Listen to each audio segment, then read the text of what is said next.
शिकवण्याची जिद्द चिकाटी असल्यामुळे आईने उत्तम संस्कार आणि उत्तम शिक्षण साहेबांना दिलं आणि पुढचं शिक्षण घेण्यासाठी ते मुंबईला गेले।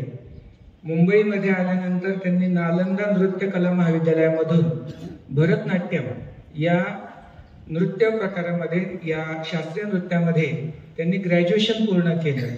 म्हणजे एक वेगळ्या क्षेत्रामध्ये जाऊन खरं तर साहेब आमच्या खेड्यातल्या मुलांना नृत्य हा मुलींचा विषय आहे असं वाटतं, पण म्हणून हे मुद्दा मी सांगतोय की भरतनाट्यम या शास्त्रीय नृत्य प्रकारामध्ये साहेबांनी ग्रॅज्युएशन पूर्ण केलं। फाईन आर्ट मधली त्यांनी बॅचलर इन फाईन आर्ट ही पदवी त्यांनी 2000 साली त्यापूर्वी मिळवली। त्यानंतर शिक्षकांनी आपल्या अध्यापनामध्ये देहबोलीचा आपल्या अभिनयाचा कसा वापर करावा याबद्दल त्यांनी प्रशिक्षण द्यायला सुरुवात केली आणि त्यातून त्यांना एक लक्षात आलं की आपण एक उत्तम पद्धतीने लोकांना समजेल, उमजेल, पचनी पडेल, त्यांच्या गळी उतरेल अशा भाषेमध्ये आपण संदेश देऊ शकतो, त्यांना प्रोत्साहित करू शकतो। आणि ही प्रेरणा देण्यासाठी त्यांनी आपलं काम सुरू केलं आणि एक उत्तम पद्धतीचं काम साहेब करत आहेत।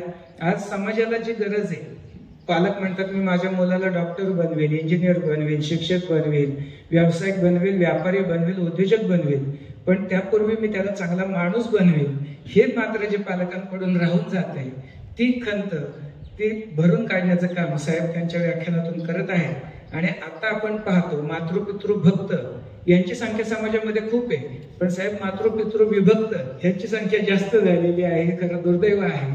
आपण अनेक ठिकाणी वृद्धाश्रम पाहतोय, तर हे वृद्धाश्रम कमी व्हावेत, सासूनी सुनेला समजून घ्यावं, सुनेनी सासूला समजून घ्यावं, हा जो संदेश साहेब सगळीकडे देत आहेत। तुम्ही जर त्यांचे रील्स पाहिले तर शेवटचा एक उत्तम असा कार्यक्रम त्यांचा असतो की सासूने सुनेला मिठी मारावी, सासूने मुलीसारखं सुनेला जवळ घ्यावं आणि तो सोहळा अप्रतिम पाहण्यासारखा असतो।